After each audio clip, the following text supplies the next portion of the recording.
How are you doing today? I'm doing well, Jeremy. Just adjusting to, working from home with everybody in the house. It's certainly a challenge. How about yourself? I'm doing pretty well. I've been scouring the internet looking for sources of information for graphs and whatnot for this episode, and I just was wondering if you had any pointers onto how to figure out what's a source of information or what is useless created by somebody in their mom's basement. That's funny. Yeah, of course, as a librarian, I think my first response to all of that would be, hey, call up your local librarian.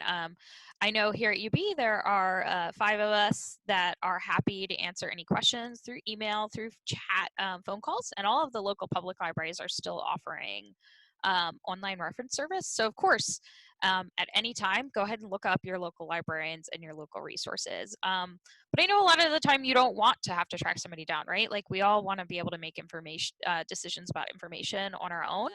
Both Lifehacker and the Smithsonian actually shared two recent articles about how to spot a fake coronavirus expert. The Lifehacker one I really liked because it kind of broke down the very beginning parts of the research process that I would recommend to any researcher, to any student, right? Like you find an article and you're like, oh, I love the information here. I agree with everything this person's saying. Well, look into who this person is, right? What have they published on before? What is their academic training on? What is their professional training on? Have they worked in this field? Have they published in this field? Have they done research?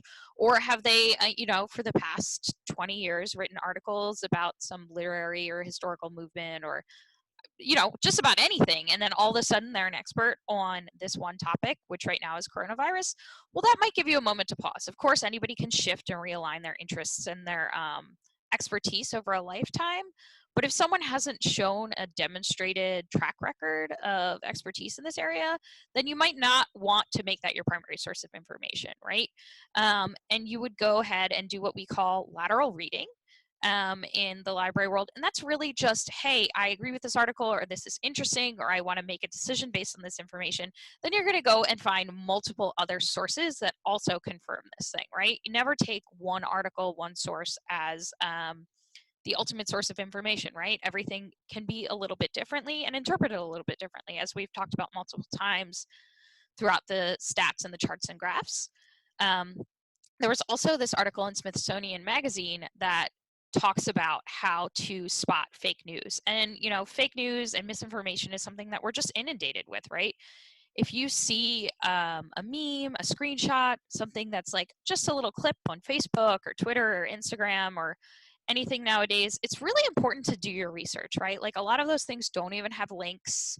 They aren't citing their source. It's just, oh, here's this one data point, this one graph, this one source of information.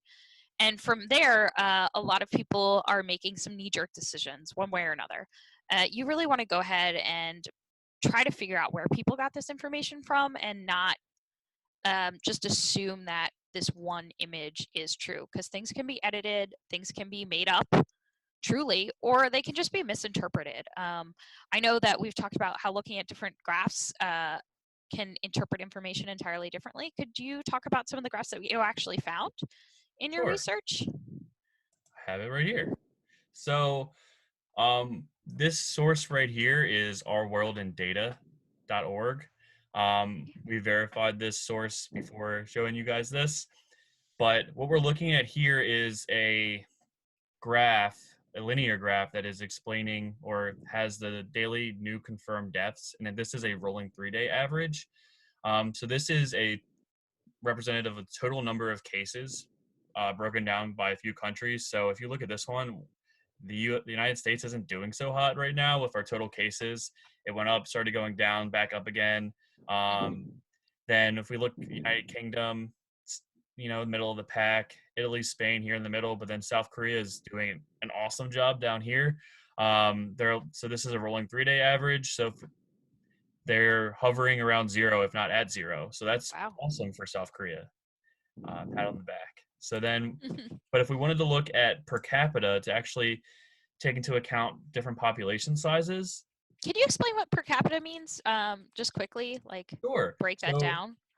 per capita compares the same type of information that we were just looking at, but takes into account the population. So it's going to to do it either by per 100 million or per 100,000. It depends on the information source.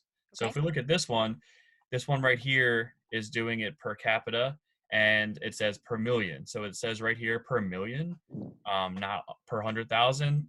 And another thing that it makes it a little bit different is this is a rolling 7-day average. So it's using 7 days of information at a time per clip. And the last graph was 3 days. So that will also make a slight difference. But if we look here, Spain it has the highest overall. The United Kingdom is trending upward. The other graph, it looked like it was trending down. And then Italy looks like it's trending down. It's still in the middle. But then the United States is at the bottom of the middle of the pack. South Korea is still absolutely killing it. And then Canada is doing just fine too. But this takes into account different population sizes. So it's not just the total cases, because obviously for a country like the size of the United States or the bigger countries of the world, they're going to have more cases because there's more people to get the virus. That makes So, sense. I thought it was interesting too. If you, when you click between the two graphs, the colors changed, right? Like my eye immediately went to the United Kingdom because it was purple, right. like the previous graph. So that's certainly something to keep in mind as you're quickly scanning information on the internet. Right. And then Italy was green or red on the last one, and the United States is green now. So if we look, yeah, Spain was green and Italy was Okay. red. So Italy became yellow, which was the United Kingdom, I think, and then United States took Spain's color. So yeah, that's a good thing to point out, is that even even though they're doing just slightly different information, comparing deaths per million, they also changed the color, which I also looked at the United Kingdom the first time I looked at this. So that's an easy mistake. So you want to make sure you're carefully reading the information. Yeah, and I don't think that in data or many other sources are intentionally trying to mislead us, right? There's a lot of people working behind the scenes to create all of this information, but as a lay user, even as a librarian and a math expert, it can be easy to quickly get confused between when you're clicking between multiple sources of information. We do it just as much as the next person. Right.